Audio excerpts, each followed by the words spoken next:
घर में भूलकर भी न रखें ये 15 वस्तुएं, वरना बर्बाद हो जाओगे। नंबर 1, टूटी फूटी वस्तुएं। टूटे फूटे बर्तन, दर्पण, इलेक्ट्रॉनिक सामान, तस्वीर, फर्नीचर, पलंग, घड़ी, दीपक, झाड़ू, मग, कप आदि कोई सा भी सामान घर में नहीं रखना चाहिए। इससे घर में नकारात्मक ऊर्जा का निर्माण होता है और व्यक्ति मानसिक परेशानियां झेलता है। यह भी माना जाता है कि इससे वास्तु दोष तो उत्पन्न होता ही है, लक्ष्मी का आगमन भी रुक जाता है। नंबर 2, ये तस्वीरें न रखें। कहते हैं कि महाभारत युद्ध का चित्र, नटराज की मूर्ति, ताजमहल का चित्र, डूबती हुई नाव या जहाज, फव्वारे, जंगली जानवरों के चित्र, किसी की समाधि या दरगाह, कब्र और कांटेदार पौधों के चित्र घर में नहीं लगाने चाहिए। कहते हैं कि इससे मन पर बुरा प्रभाव पड़ता है और लगातार इन चित्रों को देखते रहने से नकारात्मक भावों का ही विकास होता है, जिसके चलते हमारे जीवन में अच्छी घटनाएं बंद हो जाती हैं। नंबर 3, पुराने या फटे कपड़े की पोटली। अक्सर लोग घरों की अलमारी या दीवान में फटे पुराने कपड़ों की एक पोटली रखते हैं। हालांकि कुछ लोग जो कपड़े अनुपयोगी हो गए हैं उनको कवर या अलमारी के निचले हिस्से में रख छोड़ते हैं।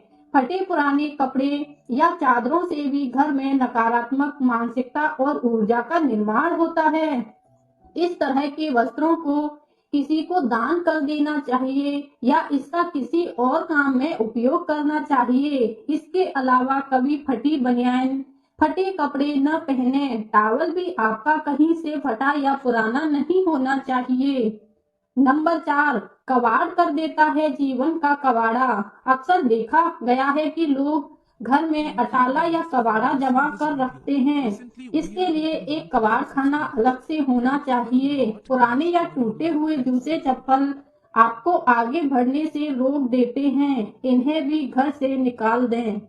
नंबर 5, घर की छत। वास्तु के अनुसार घर की छत पर पड़ी गंदगी का भी पैसों की तंगी को बढ़ा सकती है, परिवार की बरकत पर बुरा प्रभाव पड़ता है। ध्यान रखें कि घर की छत पर कबाड़ा अथवा फालतू सामान हरगिज न रखें। कबाड़ा व फालतू सामान रखने से परिवार के सदस्य के मन मस्तिष्क पर दबाव पड़ता है। माना जाता है कि इससे पितृ दोष भी उत्पन्न हो जाता है। नंबर 6, पर्स या तिजोरी। पर्स फटा न हो और तिजोरी टूटी हुई न हो। पर्स या तिजोरी में धार्मिक और पवित्र वस्तुएं रखें, जिनसे सकारात्मक ऊर्जा बढ़ती है और जिन्हें देखकर मन प्रसन्न होता है। पर्स में 5 इलायची रखेंगे तो बरकत बनी रहेगी। रुपए या पैसे इधर उधर न रखें, इनके रखना का एक स्थान नियुक्त होना चाहिए। जेब में भी रुपए बिखरे हुए नहीं होने चाहिए।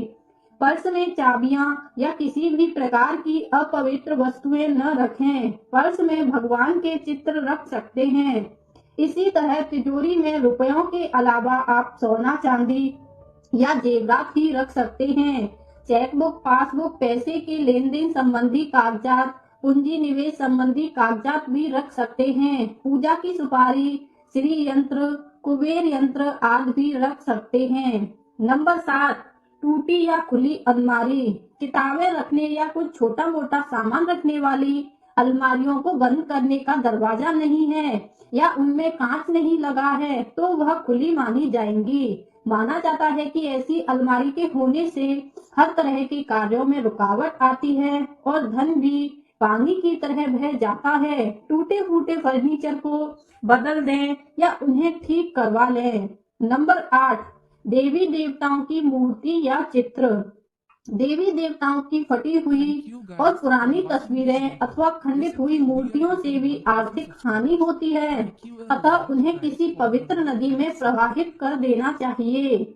इसके अलावा देवी देवताओं के चित्र से घर को नहीं सजाना चाहिए। उनके चित्र या मूर्ति की संख्या और स्थान निश्चित होते हैं। कुछ लोग ढेर सारी मूर्तियां इकट्ठी कर लेते हैं।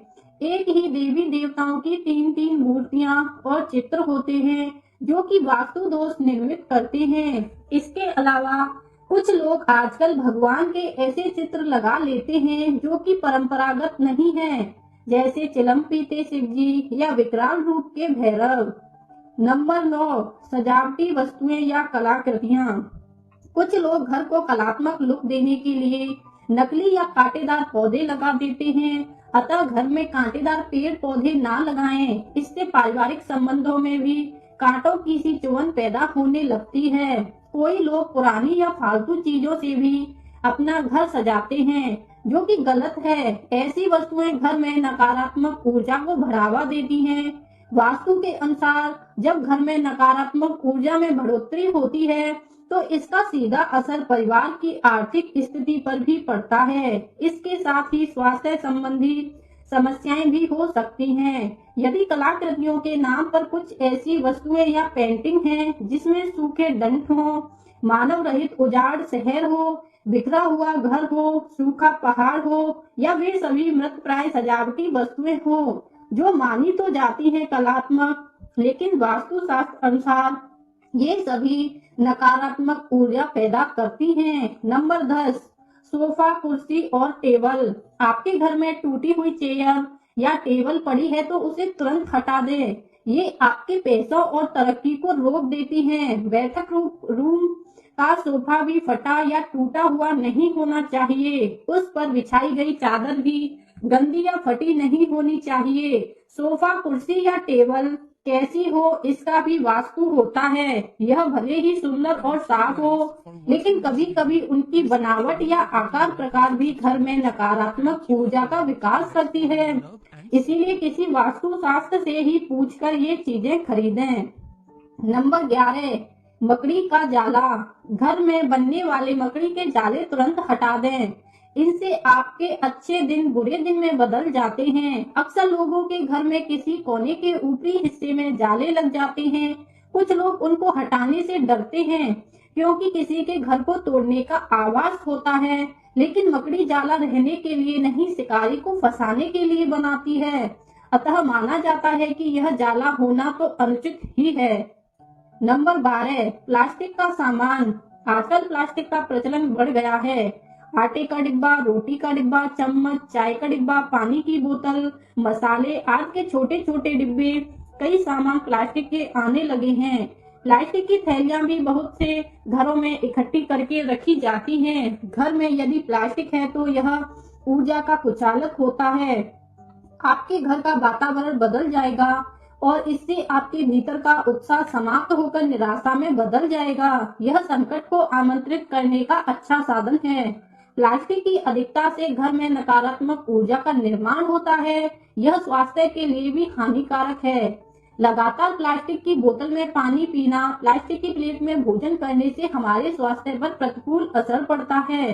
जिस तरह पीतल या तांबे के गिलास से पानी पीने से उसके तत्व हमारे शरीर में जाते हैं, उसी तरह प्लास्टिक की बोतल से पानी पीने में उसमें मौजूद विषाक्त तत्व हमारे शरीर में पहुंचते हैं। वैज्ञानिक कहते हैं कि प्लास्टिक कैंसर का भी कारण बन सकता है। प्लास्टिक मूल रूप से विषैला या हानिप्रद नहीं होता, परंतु प्लास्टिक के थैले या अन्य वस्तुओं को रंग और रंजक धातुओं और अन्य तमाम प्रकार के अकार्बनिक रसायनों को मिलाकर बनाया जाता है।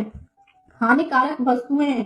इसके अलावा घर में ऐसी कई हानिकारक वस्तुएं होती हैं जिसके घर में रखे होने से वातावरण का विषैला बन जाता है। यह स्थूल रूप से दिखाई नहीं देता, लेकिन हवा का गुण धर्म इससे बदल जाता है। ऐसे कई वस्तुएं जो हमारे आसपास रहती हैं, जैसे यहाँ वहाँ घर में बिखरी ढेर सारी दवाइयाँ, एसिड की बोतल, टॉयलेट क्लीनर सॉप, फिनाइल, जहरीले रसायन, कीटनाशक, मच्छर मारने की दवा, एंटीबायोटिक दवा, अधिक बल्ब, एयर फ्रेशनर, अग्निशामक, नॉन स्टिक पॉट आदि सभी तरह की हानिकारक वस्तुओं के लिए एक स्थान नियुक्त होना चाहिए और वह भी ऐसा जहां वे सुरक्षित रखी हों।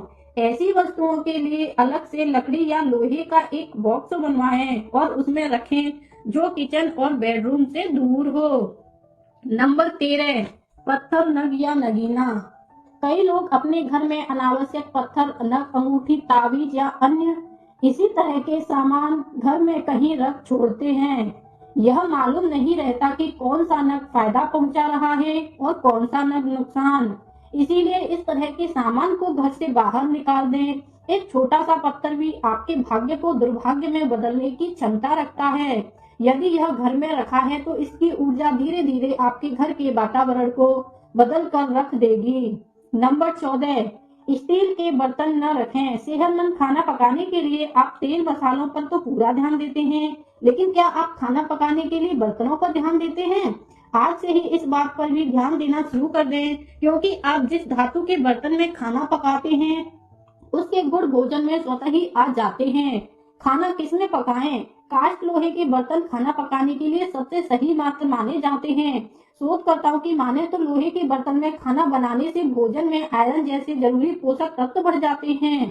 खाना किस में खाएं? पीतल के बर्तन में भोजन करना, तांबे के बर्तन में पानी पीना अत्यंत ही लाभकारी होता है। हालांकि बाल्टी और बटलोई पीतल की होनी चाहिए। एक तांबे का घड़ा भी रखें। इसके अलावा घर में पीतल और तांबे के प्रभाव से सकारात्मक और शांतिमय ऊर्जा का निर्माण होता है। ध्यान रहे कि तांबे के बर्तन में खाना वर्जित है। हालांकि आजकल स्टेनलेस स्टील बर्तन के खाने का प्रचलन बढ़ गया है। यह भी साफ सुथरे और फायदेमंद रहते हैं। स्टेनलेस स्टील एक मिश्रित धातु है जो लोहे में कार्बन, क्रोमियम और निकल मिलाकर बनाई जाती है। इस धातु में न तो लोहे की तरह जंग लगता है और न ही पीतल की तरह अम्ल आदि से प्रतिक्रिया करती है। नंबर 15, कचरे का डिब्बा। आप अपने परिवार में कचरे का डिब्बा रखते होंगे। इसे डस्टबिन भी कहते हैं। उसे घर से बाहर रखें तो ज्यादा उचित होगा। बाहर भी कहाँ रखें यह देखना जरूरी है। ईशान कोण में नहीं रखें। अंत में कुछ खास वास्तु टिप्स। घर की खिड़की या दरवाजे से नकारात्मक वस्तुएं दिखाई देती हैं, जैसे सूखा पेड़, फैक्ट्री की चिमनी से निकलता हुआ धुआं आदि। ऐसे दृश्यों से बचने के लिए खिड़कियों पर पर्दा डाल दें। घर के मुख्य द्वार के सामने या पास में बिजली का खंभा या ट्रांसफार्मर लगा है तो इससे नकारात्मक ऊर्जा का निर्माण होगा। इससे घर के सदस्यों को अपने कार्यों में हर जगह रुकावट और असफलता का सामना करना पड़ेगा। घर के आसपास यदि कोई सूखा पेड़ या डुंट है तो उसे तुरंत हटा दें। घर के आसपास कोई गंदा नाला, गंदा तालाब, शमशान घाट या कब्रिस्तान नहीं होना चाहिए। इससे भी वातावरण में बहुत अधिक फर्क पड़ता है। घर में प्रवेश द्वार पर हमेशा पर्याप्त रोशनी होनी चाहिए और प्रवेश द्वार सदैव साफ रखना चाहिए। ऐसा करने पर घर में सदैव सकारात्मक ऊर्जा आती है। यदि संभव हो तो प्रवेश द्वार पर लकड़ी की छोटी ऊंची दहलीज बनवाएं, जिससे कि बाहर का कचरा अंदर न आ सके। कचरा भी वास्तु दोष बढ़ाता है। पुराने भवन के भीतर कमरों की दीवारों पर सीलन पैदा होने से बनी भद्दी आकृतियां भी नकारात्मक ऊर्जा का सूचक होती हैं। घर का प्लास्टर उखड़ा हुआ न हो। यदि कहीं से थोड़ा सा भी प्लास्टर उखड़ जाए तो तुरंत उसे दुरुस्त करवाएं। घर को कलर करवाते समय इस बात का ध्यान रखें कि पेंट एक सा हो। शेड एक से अधिक हो सकते हैं, लेकिन शेड का तालमेल ठीक होना चाहिए। घर के नेतृत्व कोण दक्षिण पश्चिम क्षेत्र में अंधेरा न रखें तथा वायव्य कोण उत्तर पश्चिम क्षेत्र में तेज रोशनी का बल्ब न लगाएं। घर में तुलसी का पौधा रहता है तो कई प्रकार के वास्तु दोष दूर रहते हैं। तुलसी के पौधे के पास